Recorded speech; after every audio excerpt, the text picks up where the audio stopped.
আসসালামু আলাইকুম, welcome back to my channel Cynthia C Corner. তো ফ্রেন্ডস, আজকে আপনাদের সাথে শেয়ার করব খুবই মজাদার একটি খাবার, সেটা হচ্ছে ফুচকার রেসিপি। তো সম্পূর্ণ ভিডিওটা দেখবেন, আশা করি ভালো লাগবে।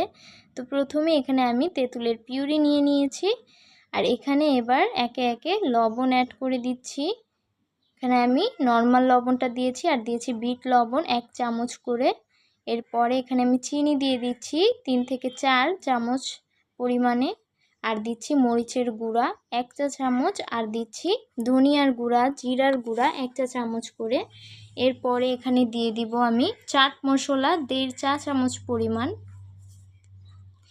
তো এখানে কিন্তু আর কিছু দিতে হবে না, এবার এটা ভালোভাবে মিশিয়ে নিতে হবে। তো এই তো টকটা কিন্তু তৈরি হয়ে গেছে, এবার এটা একপাশে রেখে দিচ্ছি আর তৈরি করে নিচ্ছি ডাবলি বুটের মিশ্রণটা। তো এখানে আমি ডাবলি বুটটা আগে থেকে সিদ্ধ করে নিয়েছি আর দিয়েছি সিদ্ধ করে নেওয়া আলু, আর দিচ্ছি বিট লবণ। এরপরে এখানে আমি দিয়েছি ধনিয়ার গুঁড়ো আর জিরা গুঁড়া 1 চা চামচ করে। এরপরে এখানে দিয়ে দিচ্ছি মরিচের গুঁড়া আর হচ্ছে বিট লবণ, আর দিচ্ছি চাট মশলা।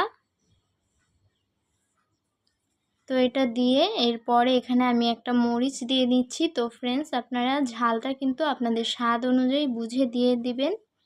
এরপরে এখানে পেঁয়াজ অ্যাড করে দিচ্ছি। তো এবার এটা ভালোভাবে মিশিয়ে নিতে হবে। তো আপনারা কিন্তু চাইলে এভাবে ডাবলি বুটটা আগে থেকে সিদ্ধ করে ডিপ ফ্রিজে সংরক্ষণ করে রাখতে পারেন। এতে করে কিন্তু যে কোনো সময় খুব তাড়াতাড়ি এটা ফ্রিজ থেকে বের করে একটু গরম করে নিলেই কিন্তু হয়ে যায়। তো এরপর এখানে আমি তেঁতুলের টক দিয়ে দিচ্ছি, এতে করে এটার টেস্ট আরও বেড়ে যাবে। তো এই তো এটা কিন্তু তৈরি হয়ে গেছে। তো এইভাবে করে কিন্তু আপনারা বাসায় খুব তাড়াতাড়ি এবং খুব সহজেই ফুচকা বানিয়ে নিতে পারেন। আর ফ্রেন্ডস, আজকের ভিডিও কেমন লাগে সেটা অবশ্যই কমেন্ট করে জানাবেন।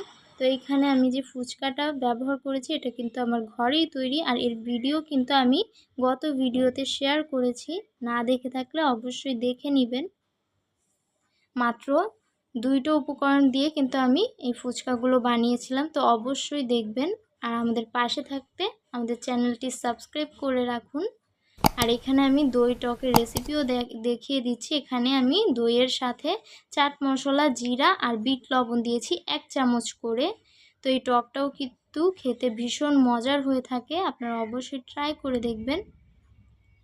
তো এই তো এভাবে আমি দই ফুচকা এবং নর্মাল যে ফুচকা রয়েছে 2টা রেসিপি একই সাথে শেয়ার করলাম। কেমন লেগেছে সেটা অবশ্যই কমেন্ট করে জানাবেন। দেখা হচ্ছে নেক্সট ভিডিওতে। সে অবধি ভালো থাকবেন, সুস্থ থাকবেন। আল্লাহ হাফেজ।